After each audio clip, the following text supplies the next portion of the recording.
Hello, and welcome back to Radio Free Urbanism, a podcast about urbanism stuff. I am your host today, not your typical host of Alex, but my name is Nick Laporte, and I am joined by one person, just one of us. There's two of us, one other person today, and it's someone you may have seen before. This is the third time I think you've been on the podcast. This is Sami from Untitled Planning. Welcome back to the show. Thank you. Thank you for having me. Otherwise, it would have just been you. It would have just been me because, Alex is not here. We knew that was going to happen. He messaged us the other day that we needed a replacement, but Ethan's not here, and I hope he's okay. But what happens when you live in Vegas or around that area is the transit's really bad, and sometimes things go wrong, and maybe that's what happened. He's just stuck in car traffic in a bus, which I imagine is very frequently happening. Yeah. So today we got a couple stories, but I don't know how long the show is actually going to go on for because we only have what I put in here. Sami was super last minute to join us today, so.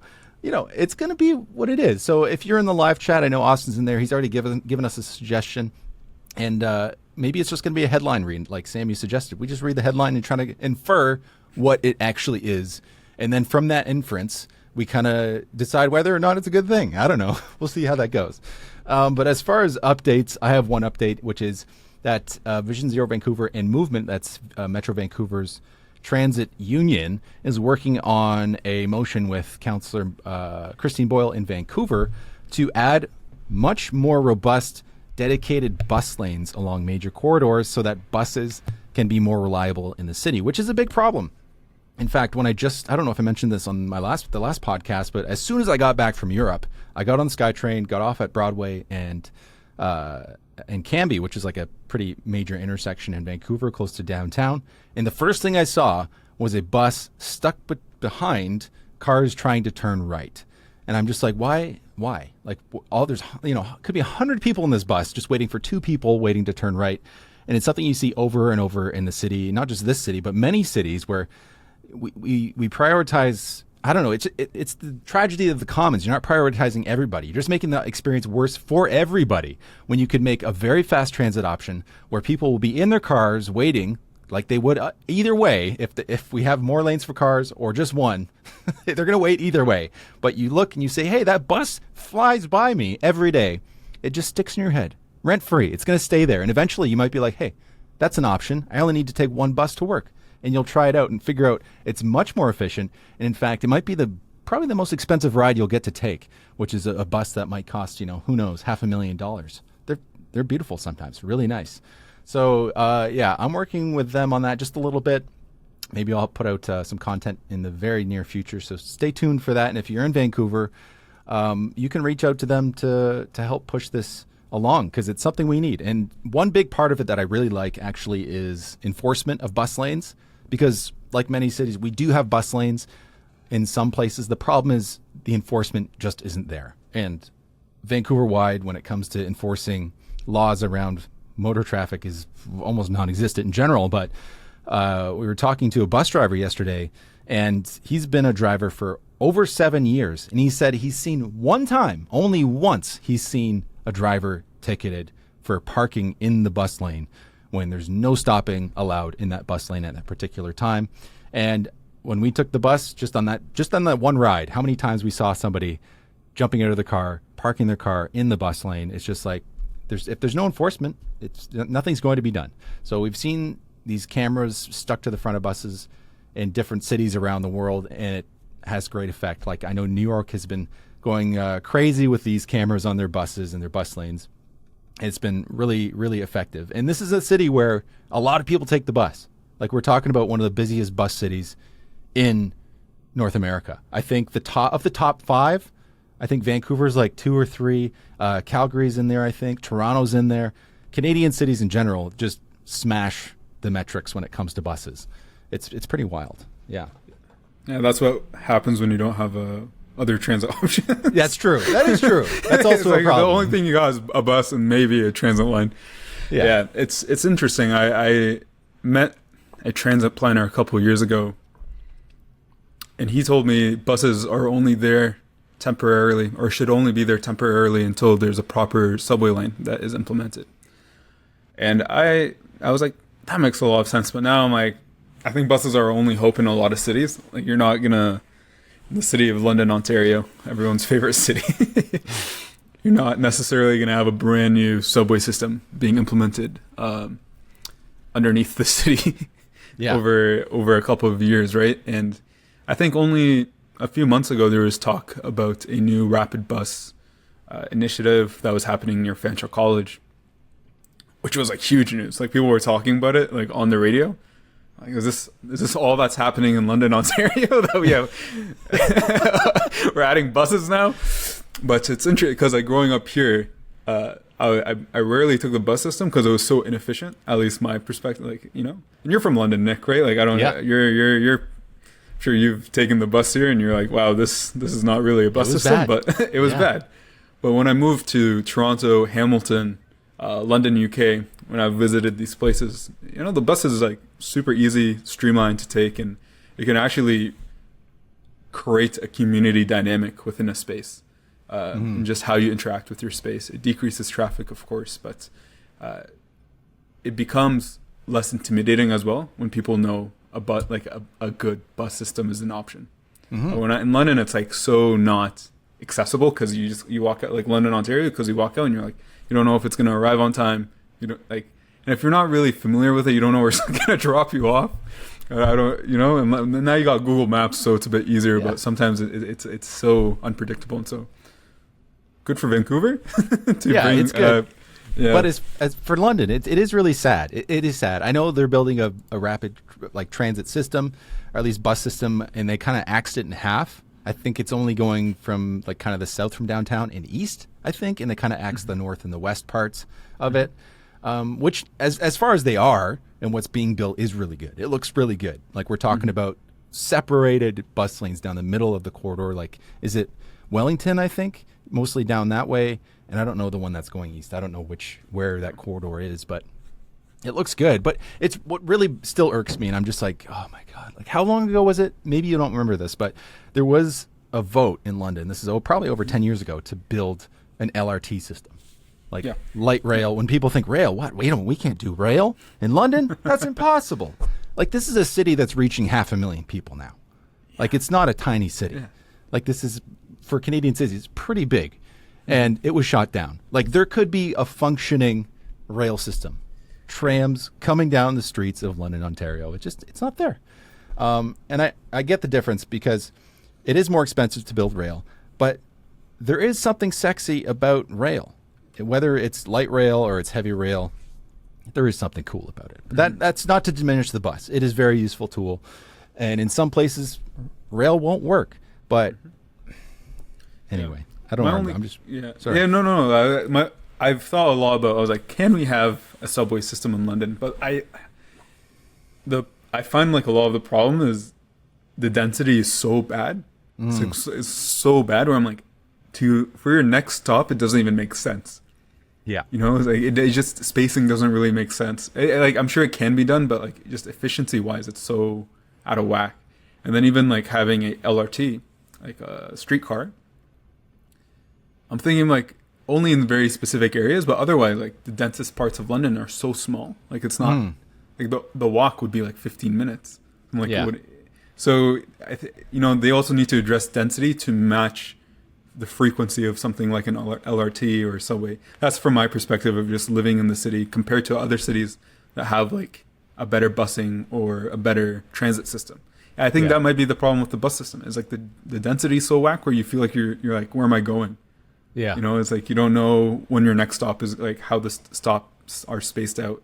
So it can be it can throw you off a little bit if you're just new to the city. Yeah. Yeah. And it's like anything. Like if you're going to be a driver, you have to take time to learn how to drive. You need someone in the car with you to figure that out.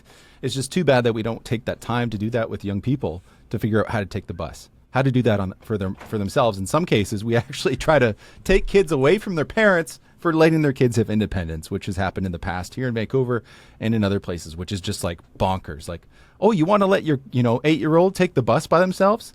Where you might have to take them away from you because that's just being an irresponsible adult. It's like they're kidnapping kids. God, that's insane. Yeah. Oh, but it's good.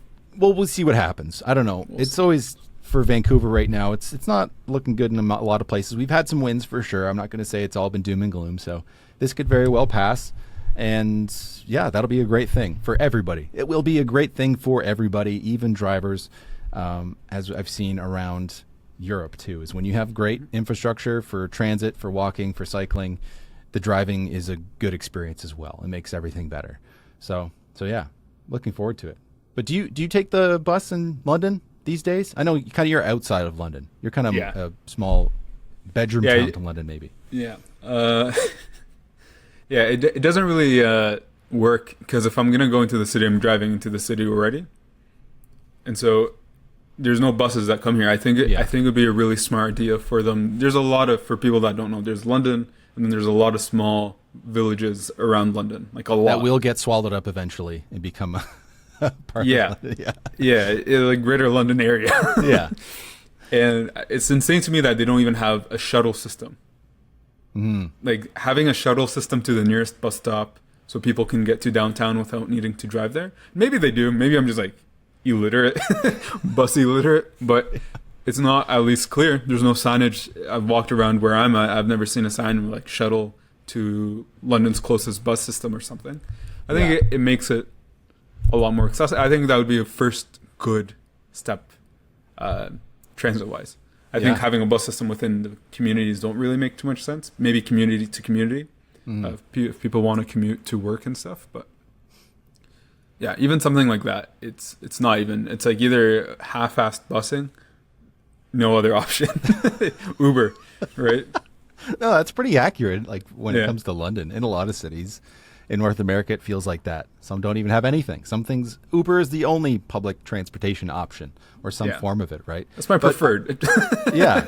But back to what you said about, LRT in London and the density, and how it is like, just there's patches of density in London. It's super weird. Like I lived, the intersection near Oxford and Wonderland, like Proudfoot Lane. And it's really weird because it's just so typical for North America, right? You just have all of these single family home neighborhoods, and then these giant developments of like a bunch of towers all packed together. And it is like that. It's just like, it's like feast or famine, just like giant towers, or just really low density housing. And as you go through the city, you just see it one time after another. Yeah, but I do think that building quality transit can bring that form in too, right? Like if I've said this before in a video when I talked about London, Ontario, is that the downtown has great bones. Like it's so good. You look at an old map of London over top of what it looks like now, and you can see the difference. That core is that lovely, just crosshatch of a city. Just these rectangular blocks, which is it's so good for retrofitting to make it a nice place to be. You can put modal filtering in, makes great for moving through micromobility and active transportation lanes. Also for buses and things like that. And there's so much parking. It is wild how much parking. When I was thinking about it when I was there. Yeah, when I was there, but like a year or 2 years ago, I was like, there's like a plenty of parking downtown London. But then I went downtown. I was like, oh my God, it's so much worse than I thought. Like we're talking what should be prime real estate next to like the Covent Garden Market, Budweiser Gardens, all of these busy places. The work they've done on is it Dundas? Dundas? Is it the main? Maybe, yeah. Yeah, the main Richmond? street. What's the main street that crosses Richmond? Dundas. Dundas, yeah. That downtown core, they've made it so lovely. It's been a while. Yeah. I'm terrible with. I'm a geographer. Terrible with anything. Geographer, planner, don't know anything. I don't know. Yeah, if someone asks me where something downtown Vancouver, I'm like, oh, you go. In my brain, I know how to get there. I can't tell you. Near the McDonald's. Use Google. There's great bones there with so many cities too that you could really build a nice downtown core by filling in those parking lots with other things. And now there's a name that's famous in London, and I'm never going to mention it on this podcast, that owns a lot of the real estate in London. Just don't want to. I was about to say it. Don't say it, please. Well, that's a whole other can of worms we're not going to go into. But that's what I mean is that transit, what can follow is a good city. When you build that good transit, things can happen. And there has been some good building in downtown London, at least for density. There's been some towers going up, and I know there's mixed things about towers, and I'm not super crazy about them either. But that versus a parking lot, I'll take it. But I think towers are the byproduct. Like having unnecessary large towers and whatnot in spaces, they're kind of the byproduct of poor history, right? Planning history, development history. If you had relatively smart planning history, you can mitigate how large that tower. Like, I think lower high-end towers, high-rise towers, sorry, they make sense in some if it's your only option, it's your only option. They've done like infill development kind of things as well, the missing middle concept to increase density, but that can only get you so far. Yeah. And I would say my other comments about London, you're right, like downtown London has great bones, but and they're even increasing mixed use developments off the Thames right now. They have a couple new projects, which is actually made, like, it looks really nice. Yeah. And they have like a couple mixed use developments next to each other from what I've seen. And in my mind, I'm like, this is like one strip of Toronto. And like this is like one tiny strip of Toronto, and then everything else is like unlivable. Yeah. Because you can walk around if you're in that area, and it's like nice. Well, yeah, downtown is whatever, it's good. But then my problem is I see brand new developments and it's still box stores, and I look over these box stores and there's not even, just add like 2 stories of housing, you know? Like, why do you need just these huge box stores? If you add 2 stories of housing on every box store, now you have not a village. People can go to their groceries, and it's not that hard, and it's insane to me. I don't know. Something political is definitely there, but totally, yeah. And that's that's another thing. I feel like, because London has always kind of been that test bed in Canada. Like if there's a new store that is coming from the States or something, a lot of times they'd go to London because it was kind of just this middle ground milquetoast city that it could be a good test place to see how something would work out. And I feel like a lot of these urbanist ideas, we got to try them out. Why not try them in London? I feel like it's a great idea. And one person that I'd love to talk to on the podcast in the future is Tristan Cleveland. I think that's his name. He's from out east, and he's a doctorate who's talked about this retrofitting suburbanism. Yeah, it's l'urbaniste on Twitter, Tristan Cleveland. I know he's been on Active Towns with John before. I'd love to talk to him about this because it's super fascinating. And the thing is, where London has this, where maybe this could work, is a lot of those malls. I think of Westmount Mall. Yeah. It's a mall in kind of the middle west. It's kind of almost south even of London. Totally dead. It's been dead for a long time. And you go in there, there's just so many shuttered stores. There's like a Bay that's open, a Target that failed.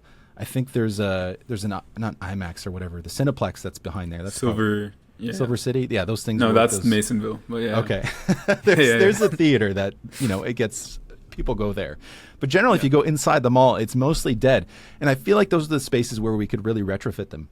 And they've shown pictures of this sometimes, and it just like, they like build on top of the mall. It just looks terrible. There's still a giant parking lot surrounding it. Yeah, it's insane. It's like you have all this parking space, just build.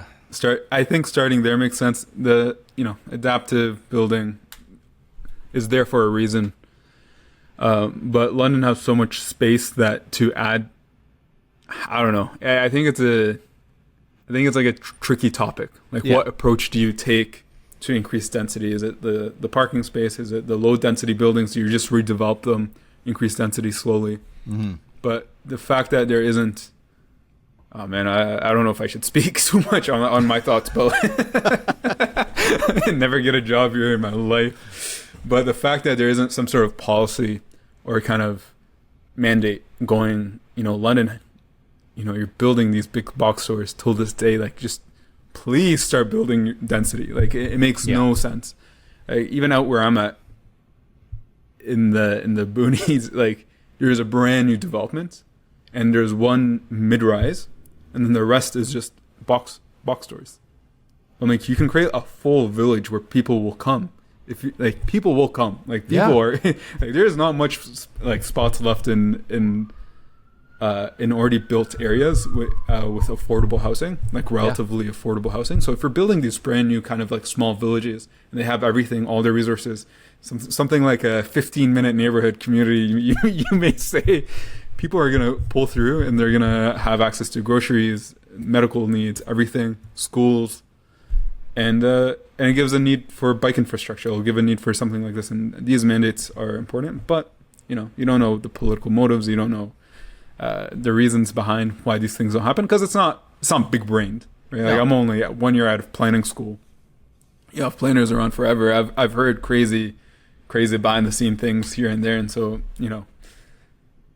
we'll see how it goes. Yeah, I would just love to see the experiment. Like, somebody try that out. Like, take a mall in any city in North America and turn the whole grounds, including the parking lot, into a tiny little township within the city, just like just a center, right?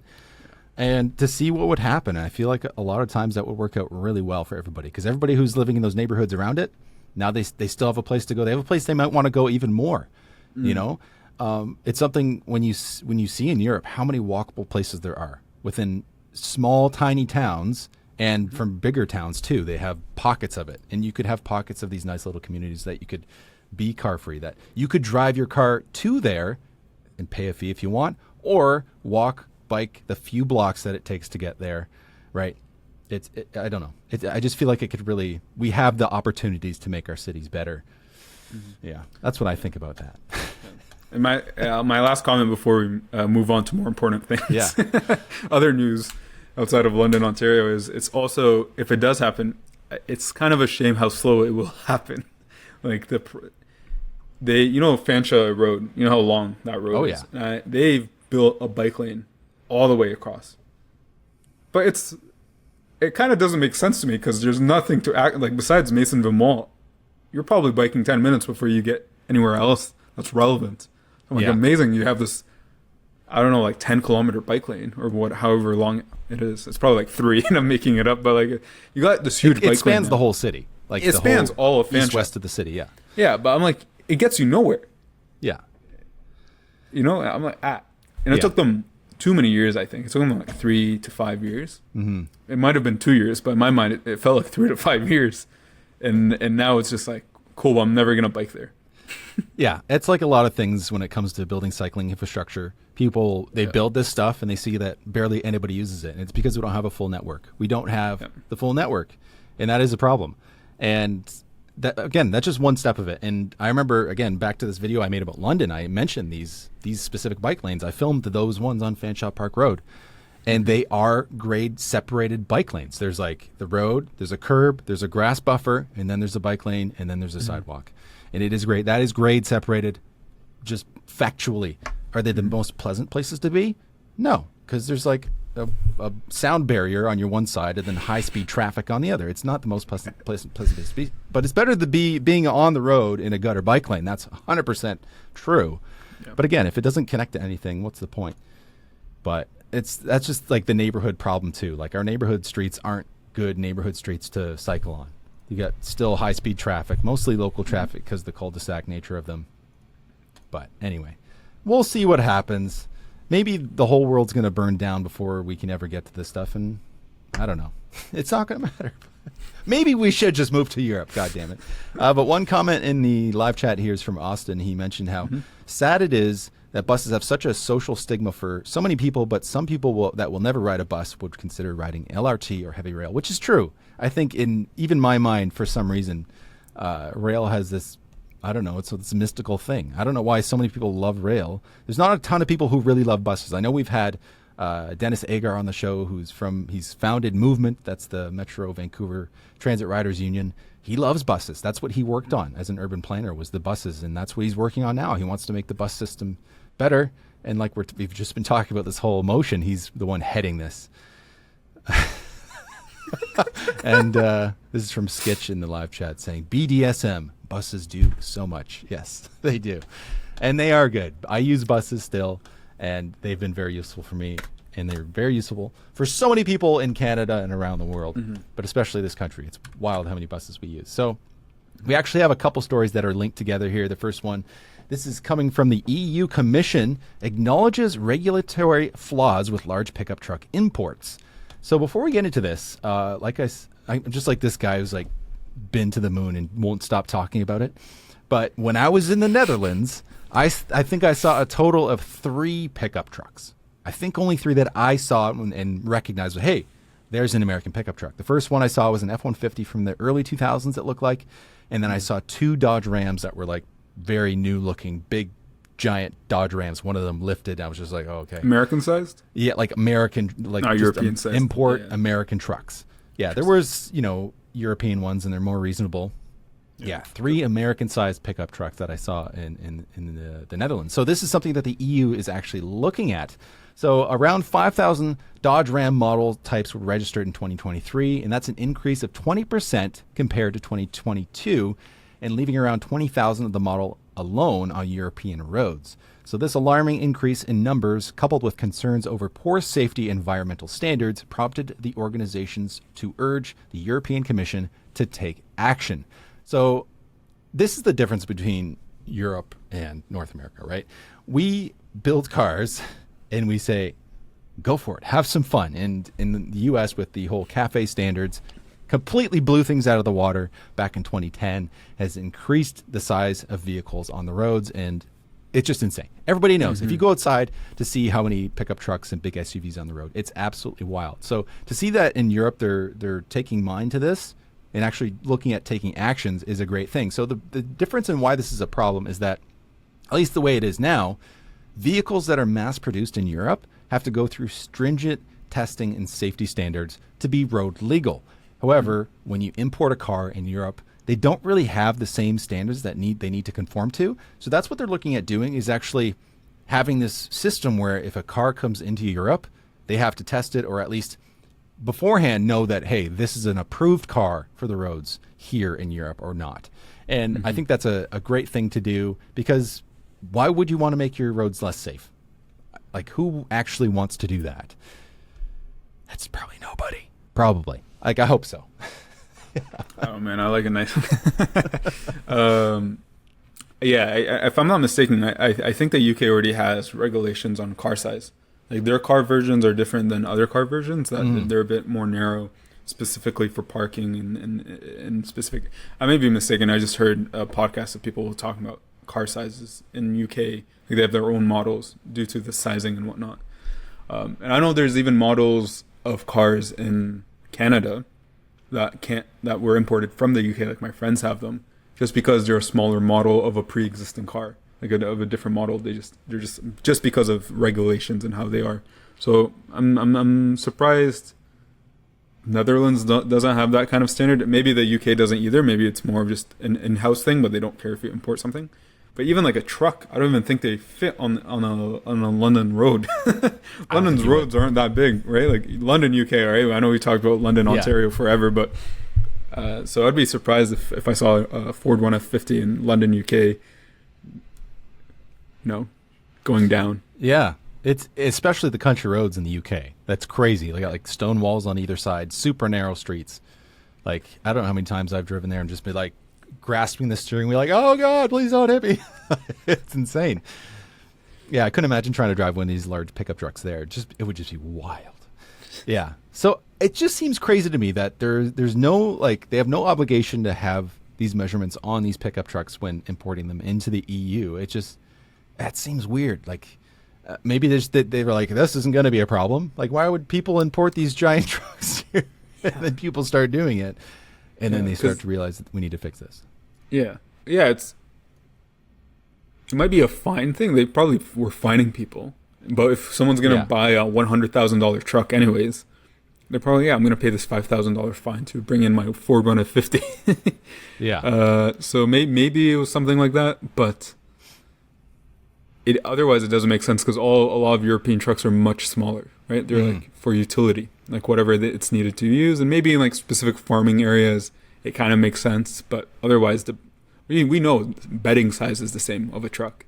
Yeah. So it's like, what's the purpose, really? Totally. Like, we look at the K cars from Japan and see how much smaller those are. It's absolutely wild, the difference, right? And European trucks aren't that small, but they are very small in comparison. It's pretty insane.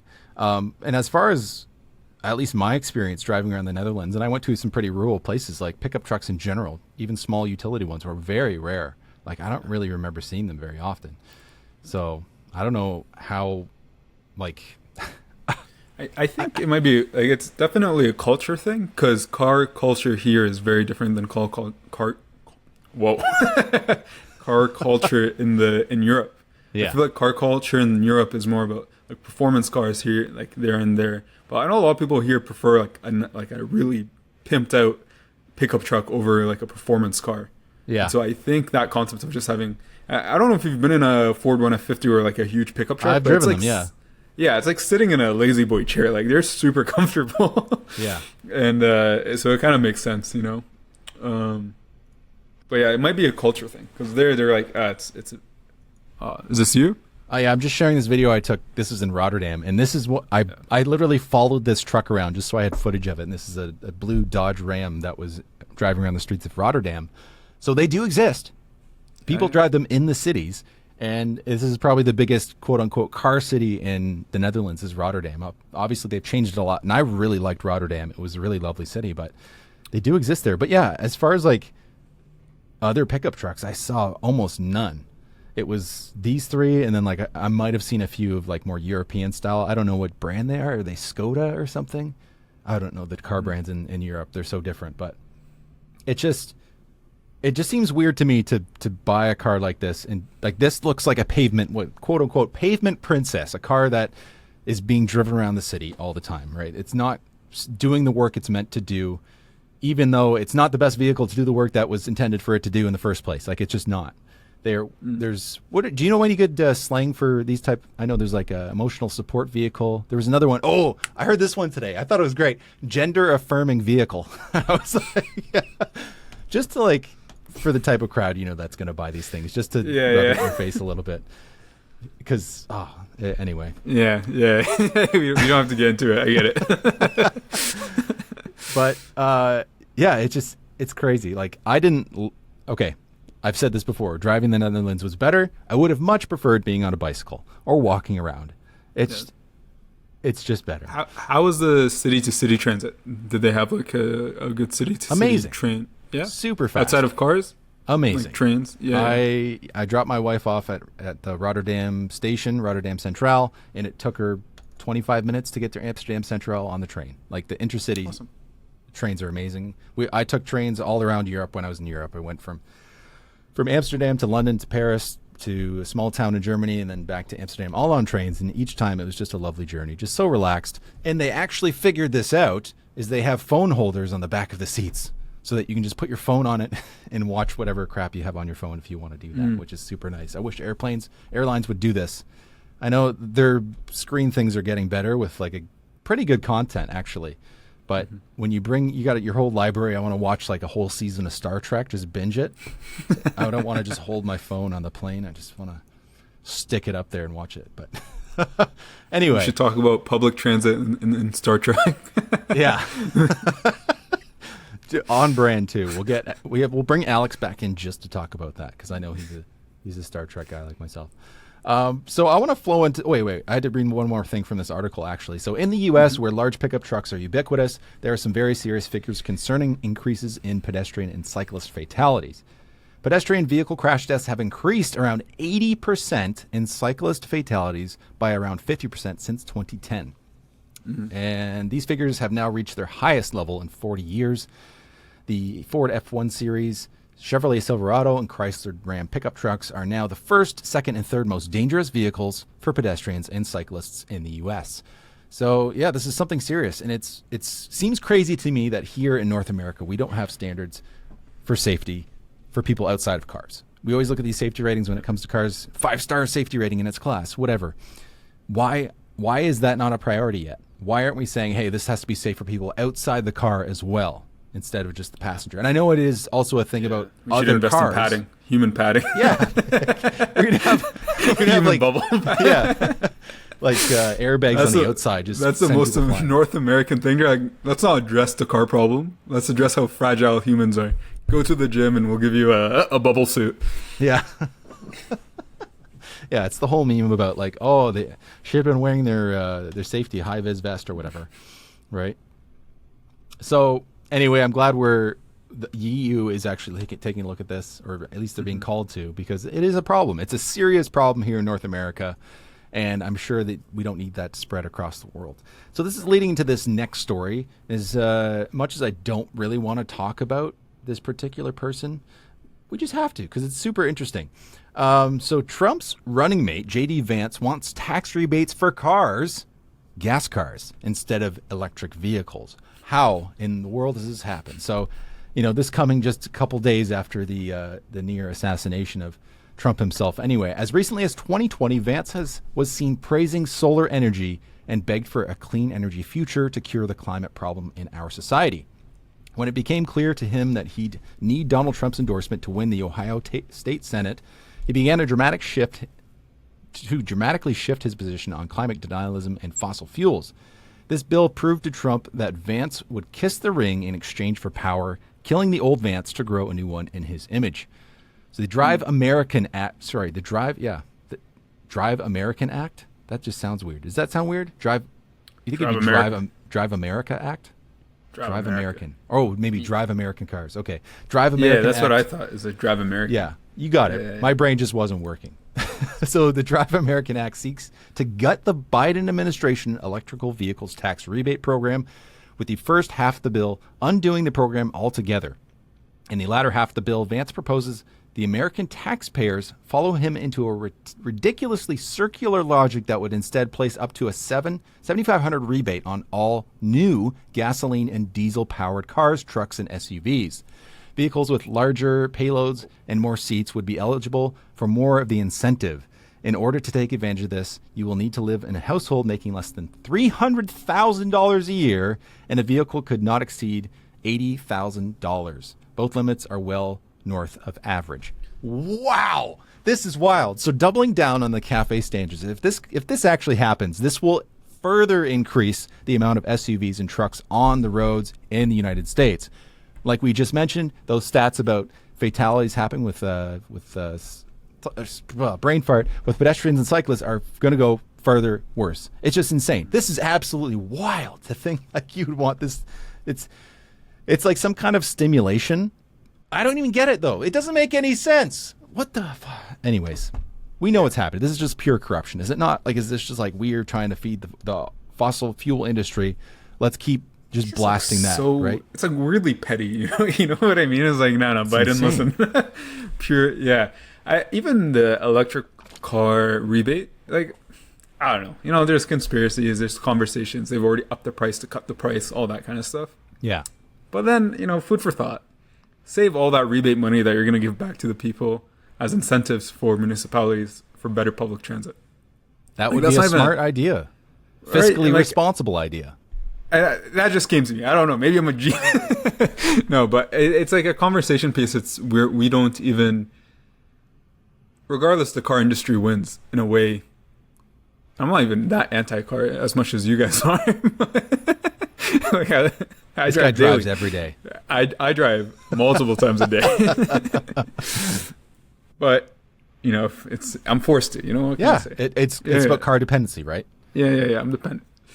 And I like cars. I can't lie. Like, give me a nice car, I'll drive it. But regardless, ideally, in the ideal world of me being a reasonable human being. It is what it is, right? It is what it is. Some of us, we can't. Look, I got a shell. Fan? What is this? This is sorry, the thing is screwing it up. Can't see it. Anyway, this is my Ferrari F1 shirt. Yes, it has a Shell logo on it. I know we're all sucked in with the cars and the oil industry in some way or another. That is the way it is. But that doesn't mean I don't want car dependency to not be a thing. I went and visited an F1 track when I was on my trip, but I did it on a bicycle like the vast majority of people do when they go to the race, right? Yeah. We don't have, cars don't have to destroy the world. You can still go have fun with cars, and it doesn't have to destroy the world, and that's the problem. It's destroying our communities. Anyway, I'm going to start ranting here. Just need to take a breath. There's some comments. We can read some comments from our live viewers. Yeah. Is this Alex? Alex? Alex? Culture? Where's Alex? Is he in here? It says Alex. Alex I don't know is which in Alex. Yeah. He says culture. How do you even say that? Culture? Culture. A collective identity of Carls? Yeah. And Austin did escape the USA to Canada. I wonder, Austin, did that happen exactly when Trump got in? You're like, okay, you were actually one of the people who said, I'm leaving, and you actually did leave? Because there was a lot of people then who said they were going to, but obviously it's all talk. Because it's not that easy just to leave your country and move to a new one. But back to the actual point here. Yeah. He did vote for Trump. That's okay.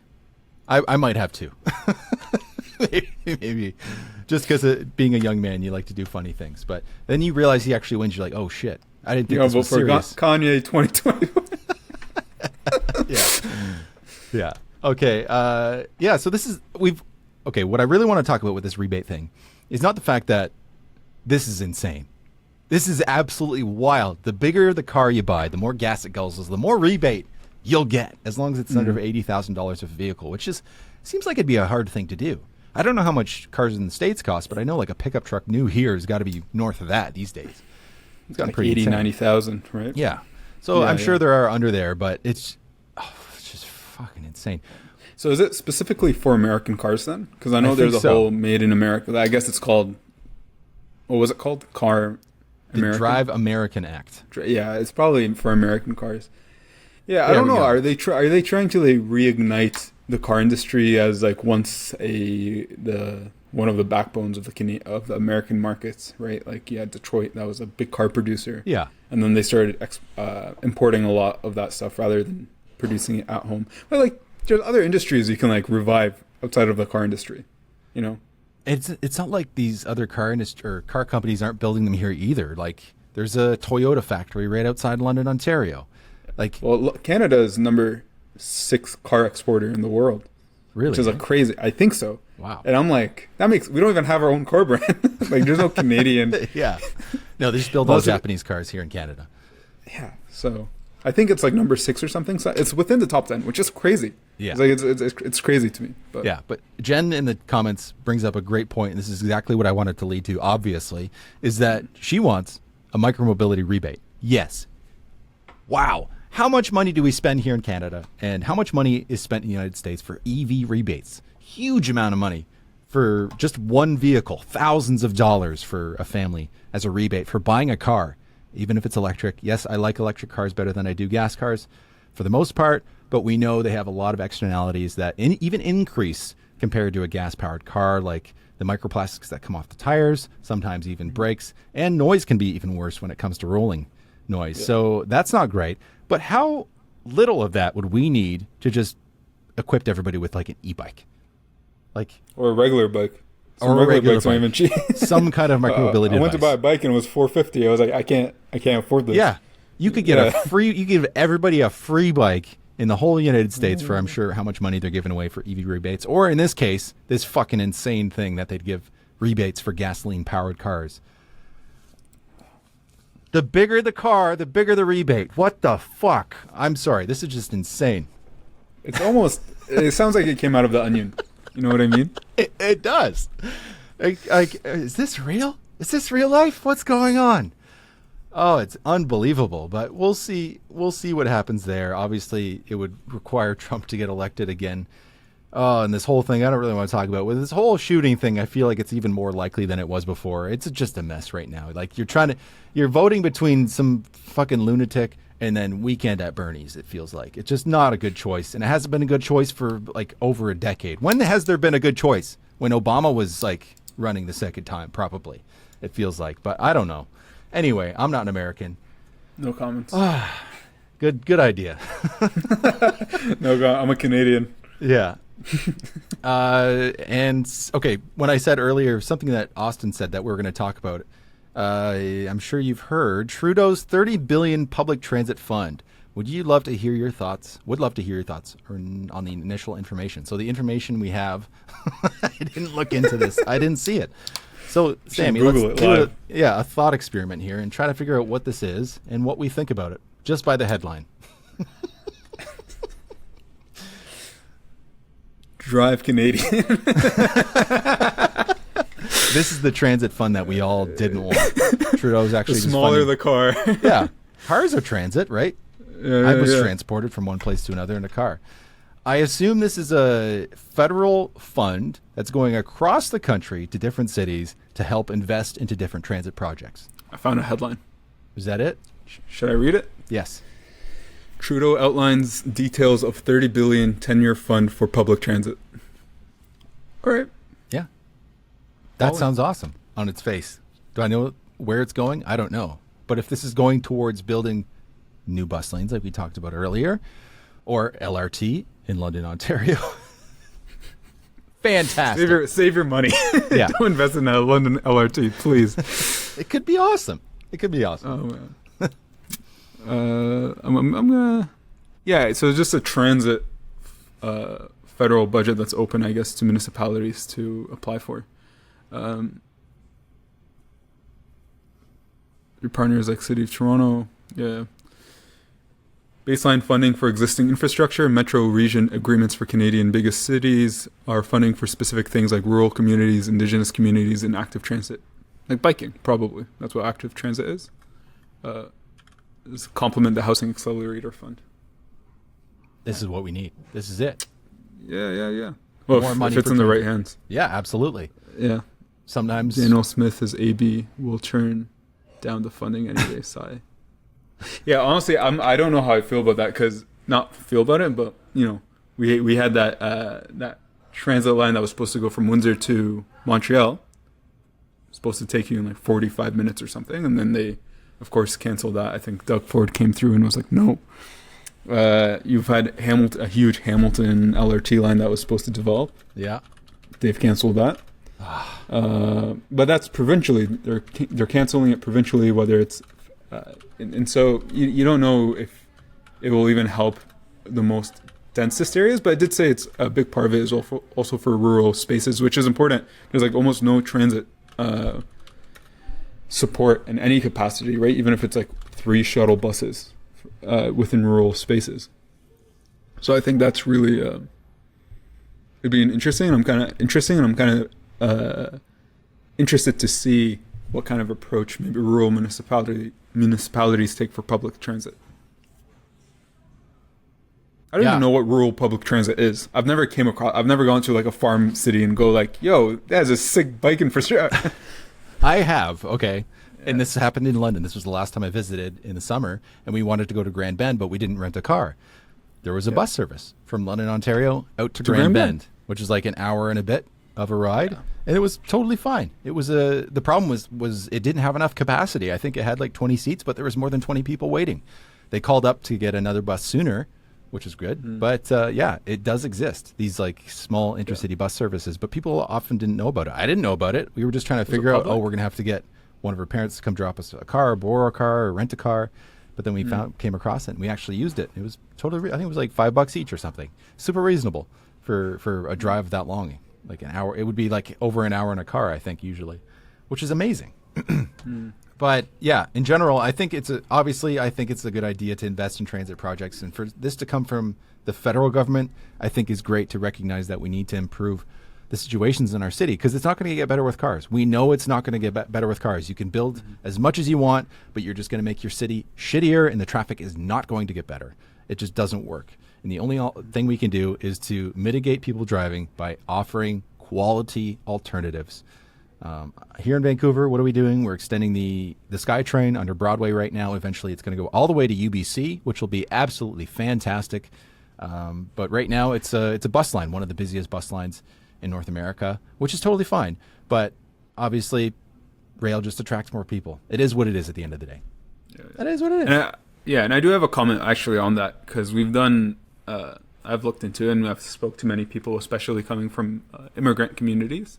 Yeah. And the perception of buses, right, is usually when you don't have an option to drive a car, and whether it's your lower class or something. And so when you come from an immigrant community, having a car is like you made it, or because once you have a car, it's accessibility. That's the mindset, especially for older generations, because that's what it meant, right? Like especially when the car centric was kind of growing. Yeah. I don't know, making some the suburban experiment started and cars became king. Yeah, and that was kind of going up. Having a car meant you made it. You can go anywhere you want, freedom, independence, autonomy. And so I think that's been passed down a little bit as well. I think amongst the youth, us, it's still very much, that stigma is not really there. Like I don't hear people like, you're taking the bus. Oh yeah, totally. Yeah, but when I was younger, maybe amongst like older people, they're like, I don't want to take the bus, this and that. And I've seen some characters on the bus, but that's part of the public life, right? Like you have to be part of the community, see what's up. Yeah. Anyways, yeah. Yeah, that's totally a thing, right? You're going to run into strange people. I think no matter where you are, But a robust, I'm going to go too deep in the weeds. This is going to be totally conspiracy hat thing. I'm not going to talk about just how much I love having a good quality city and how that could lead to a healthier population in general and have less, just more equality all around. That's what I think would really happen. But I'm not going to go into the details because I don't really know. I'm not an expert. But we're going to go to our listener mail. And I'm really impressed that we've gone 50 minutes in this show. Just the two of us. I was like, I don't know. It's just going to be like 30 minutes long. We can ramble. We can ramble here, folks. Okay, this first one, you want to read this one, Sammy? This is from Jasperly. Jasperly? Jasperly. Yeah. I'm a bit illiterate, but yeah. I'll try. Jasperly. I find it funny when Ethan drops a meme reference and it completely flies. Wow, see? Flies over Alex and Nick's head. I think Ethan dropped, can you believe it, guys?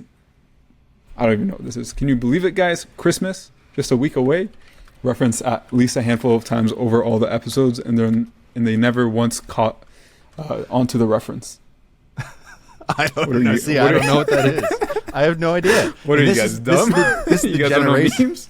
This is the generational gap here. I'm a millennial, right? Older. I'm smack in the middle of millennials. I know that Alex, he's a young millennial. He's close to the cusp of millennial and Gen Z, and Ethan's right in the middle millennial. I think he's probably born in the year 2000. Okay, I guess he's an older millennial, but still, we're a decade apart, man. That's a lot of years. Like, I'm just not into that stuff like I used to be. Like, I remember going on 4chan when I was a kid. I knew all the memes. We were playing Halo 2 in our basements, like fucking. Like we were supposed to, okay? On an Xbox 360. That's how I grew up as a teenager. Being social as a kid, Yeah. Playing, yeah. Anyway, times have changed, but I don't know. I don't know. I don't know either, man. I'm also 25. Like, I don't know what's going on. Yeah. I don't know. I'm with you. It's about being in the loop, see? Yeah. But maybe we need more people in the live chat. Jasper Lee, maybe you should get in this live chat and then you can point it out and be like the explainer for the millennials here, or the millennial adjacent like we have here, Sammy, who just isn't in the know of these things. Like, I learned recently that having short socks points you out as a millennial, and I was like, oh fuck, I'm an old person now. I heard that That's too. all I have is short upset. socks. I love short socks. They're so comfortable. I have lots of airflow. I don't have to get hot. That's just me. I don't know. But you got a bunch of mosquito bites. Whatever, man. I saw my wife put on longer socks. I was like, that's a choice. Now I know. She's a millennial too. She's a bit younger, but still, she's trying to look younger. She's trying to stay hip with the kids. And now I make fun of her for it. Anyway, the next socks wife. Yeah. The next one we have here is from friend of the show, Jen Hall. And she asks, you're going for a nice long bike ride together, just me and Sammy, and your destination is an ice cream shop. What are you ordering from the ice cream shop? How do you keep... I bet she's using just like Chat GPT. She's like, just get me a bunch of questions about urbanism, and then it just like spits a new one out every week. Yeah. We really appreciate it. They're always really good questions. All right, Sammy, you go first. What ice cream are you ordering from the ice cream shop? Are we talking about ice cream purism, or just like a flavor, or are we talking about like what's your favorite candy bar ice cream? Anything. All right, we'll give you two. I'll give you two. All right, Jen. If it's plain ice cream, or gelato or something, it's probably a pistachio ice cream or vanilla ice cream. Yeah. That's where pistachio gelato is where it's at. If it's a candy bar ice cream, like a Ben and Jerry's, I'll probably do like a brownie cookie dough something brownie and cookie dough mixed together. Chocolatey, tasty, chocolate. Good. Yeah, just everything. The Tonight dough from Ben and Jerry's. I love that. That's where I'm going. All right. I like this question because I love ice cream. I absolutely love ice cream. All kinds, grocery store ice cream, fancy ice cream from like Rain or Shine or Ernest here in Vancouver, gelato, love it all. Oh my God. Any time of year, ice cream. I don't care. It doesn't have to be summer. I always have some in hand. We got some in the freezer right now, and this is the answer right now. Moose Tracks. Yeah. I have some Moose Tracks in the freezer phenomenal right now. It's phenomenal. If you don't know what Moose Tracks is, maybe it's called something different in other places. It's basically vanilla ice cream with fudge ripple and peanut butter cups, and it's fucking incredible. Always hits the spot. PC makes one that's called Loads of Peanut Butter Cups, and it's good. It's vanilla and chocolate ice cream with fudge and peanut butter ripples and a fuckload of peanut butter cups. It's over the top. It's almost too much. Yeah. But if I'm going to the fancy store, it's anything usually with a nutty flavor. I love hazelnut. Sometimes coffee. Maybe get 2 scoops, something like that. Or if it has peanut in it, then I'm like, yeah, peanut butter, ice cream, still amazing. We'll do a bike tour the next time I'm in Vancouver. Yes. I'll fly out just to do an ice cream vlog. We'll do the ice cream tour, and then we'll do the beer tour afterwards. Or if you don't drink, then I don't know. Non-alcoholic beers, don't worry. We'll do a coffee. Yeah, they got lots of nannies around here too. Yeah. In the live drinks. chat, Jen says, non-chat GPT, this is ADHD fueled my questions. I love it. And she says, a local ice cream shop in Calgary, Village Ice Cream, has mini donut ice cream once a year, and it's my fave. Oh my God, that sounds amazing. That sounds good. Austin says, maple walnut is pretty nice at the fancy shops, but yeah, peanut butter cup is the goat. Yeah. Oh, it's so good. Oh, is the seasonal flavor the donut one? Oh, that sounds really good, actually. You know what's? Have you ever had like mochi ice cream? My wife loves it. After we went to Japan, and she doesn't know anything about Japan, but one thing she loved in Japan was mochi. So she found mochi ice cream when we got back, and she just destroys it. Yeah, You just pop them in your mouth. Oh, like little balls, and you're like, yeah. But there's a place in Toronto, they sell mochi donuts, and that looks really good. I haven't had it yet. Yeah. I do. Yeah, mochi is good. And if you don't know what mochi is, it's like a rice-based gummy pastry almost. Yeah. It's very gooey and soft, and it's nice. And they fill it with usually red bean paste, sweet red bean paste, which is good. Or sometimes they put a strawberry in it, which is nice. But ice cream is like, amazing. Texture combination is good. It's so good. Yeah. Anything else we need to mention here on the show, Sammy? No. We love everything political. Yeah. We're neutral. Please don't cancel Everything's us. okay. Your opinions are valid here. We love cars and we love bikes. Non-controversial. Yeah. Yeah, we're Follow me at Untitled Planning. Yeah. Plug myself. Yeah. Untitled Planning. We got things. We don't got things. Please follow us. If you need research to be done urban-wise, hit us up. I don't know. A little plug. Where's the best place to reach Untitled Planning? untitledplanning@gmail.com. There you if go. you want to talk to me directly, LinkedIn if you want to be professional, and then Instagram if you want to be casual. All at Untitled Planning. All right. There we go. And you can find me at Nick Laporte on YouTube or Nick the Door in most social media platforms. And Alex, you can find at Humane Cities or Unsprawling. And Ethan, you can find at Climate and Transit. Where is Ethan? I hope he's okay. Did he ever respond back to us? Hopefully he's all right. He didn't. Hopefully he's okay, but maybe we'll talk next week. And anything else I have to say on the show? Yes, there is. You know what it is. Do you know what it is, Sammy? Do you know what it is? No. Shane, good car band. 2 wheels good and feet first. Thank you for listening, anybody. Anybody? Everybody. Anybody and everybody. We'll see you next time. Anything listening. Oh. How do I end this?